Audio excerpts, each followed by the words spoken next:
샬롬. 듣는 말씀 들린 말씀 패스터 샤입니다. 오늘 말씀은 열왕기하 4장 24절에서 44절 말씀이고 35절에서 37절까지 읽겠습니다. 엘리사가 잠시 내려앉았다가 집안 이곳저곳을 한번 거닌 뒤에 다시 올라가서 그 아이의 몸 위에 몸을 포개어 엎드리니 마침내 그 아이가 7번이나 재채기를 한 다음에 눈을 떴다. 엘리사가 게하시를 불러서 수넴 여인을 불러오게 하였다. 게하시가 그 여인을 불렀다.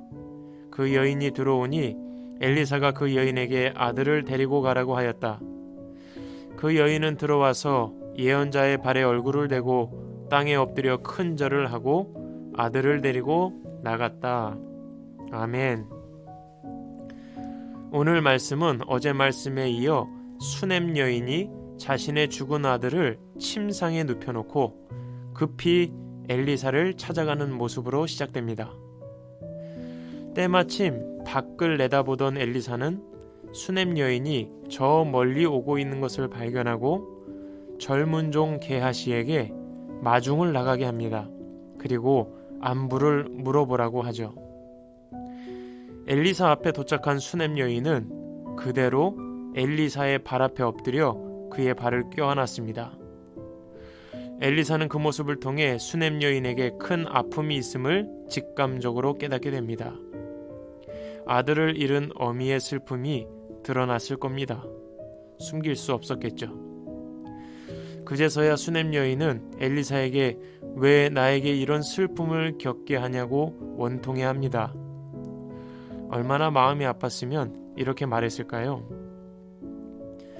엘리사는 그 말을 듣고 곧장 자신의 젊은 종 게하시에게 자신의 지팡이를 가져가서 그 죽은 아이의 얼굴에 지팡이를 내려놓으라 말합니다. 그러나 수넴 여인은 엘리사가 함께 가지 않으면 자신은 한 발짝도 떼지 않겠다고 말하죠. 그래서 엘리사의 젊은 시종 게하시는 엘리사의 지팡이를 들고 급히 아이에게 향하고 엘리사도 수넴 여인과 함께 출발을 합니다. 먼저 도착한 게하시는 엘리사의 말에 순종하여 그 지팡이를 죽은 아이의 얼굴에 놓았지만 아무런 일도 일어나지 않았습니다. 그래서 다시 뛰어가 엘리사에게 아무런 일도 일어나지 않았다고 말합니다. 이제 엘리사가 그 아이 앞에 도착을 했습니다. 엘리사는 방 안으로 들어가 문을 닫고 죽은 그 아이의 몸 위로 올라가 몸을 포개어 엎드렸습니다. 자기의 입을 그 아이의 입에 두고 자기 눈을 그 아이의 눈 위에 두고 자기 손을 그 아이의 손에 놓아두었습니다. 그런데 그때 아이의 몸이 따뜻해지기 시작했습니다. 그리고 다시 한 번 더 엘리사가 동일하게 하니 아이가 7번 기침을 하고 눈을 뜨게 됩니다. 죽은 자가 살아난 것입니다. 이에 엘리사는 수넴 여인을 들어오게 하여 그 아이를 데려가라고 하죠. 얼마나 기뻤을까요? 수넴 여인은 엘리사의 발 앞에 다시 한번 엎드려 큰 절을 하고 아들을 데리고 방을 나갑니다.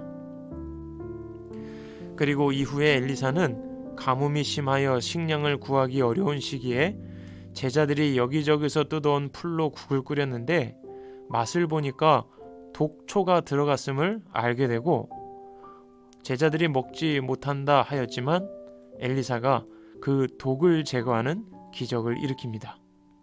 또한 어떤 사람이 엘리사와 제자들에게 보리빵 20덩이와 햇곡식을 가져왔는데 그것을 100명이나 되는 제자들과 나눠 먹으라 합니다. 턱없이 부족한 양이었지만 하나님께서 부족하지 않게 하셔서 모두가 먹고 남는 기적이 일어나죠. 오늘 말씀은 이런 하나님의 기적과 은혜를 기록하며 맞춰지고 있습니다. 여러분은 들으시면서 어떤 말씀이 기억나시나요? 저는 죽었던 아이가 기침을 했던 순간이 기억에 남습니다. 첫째 아이 조이가 태어날 때 조이야 제발 숨만 잘 쉬어다오. 그리고 태어난 조이가 숨을 내뱉고 우는 소리를 들었을 때 다리에 힘이 풀리고 하나님께 그대로 주저앉아 감사의 기도를 드렸던 것이 떠올랐습니다. 죽어서 축 늘어져 있던 아들이 내뱉은 7번의 기침소리. 확신하건대 세상에서 가장 행복한 기침소리였을 겁니다.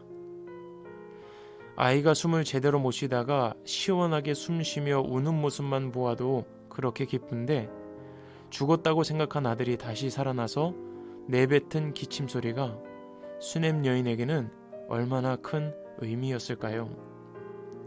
그저 살아있음에 감사하며 눈물만 흘렸을 겁니다.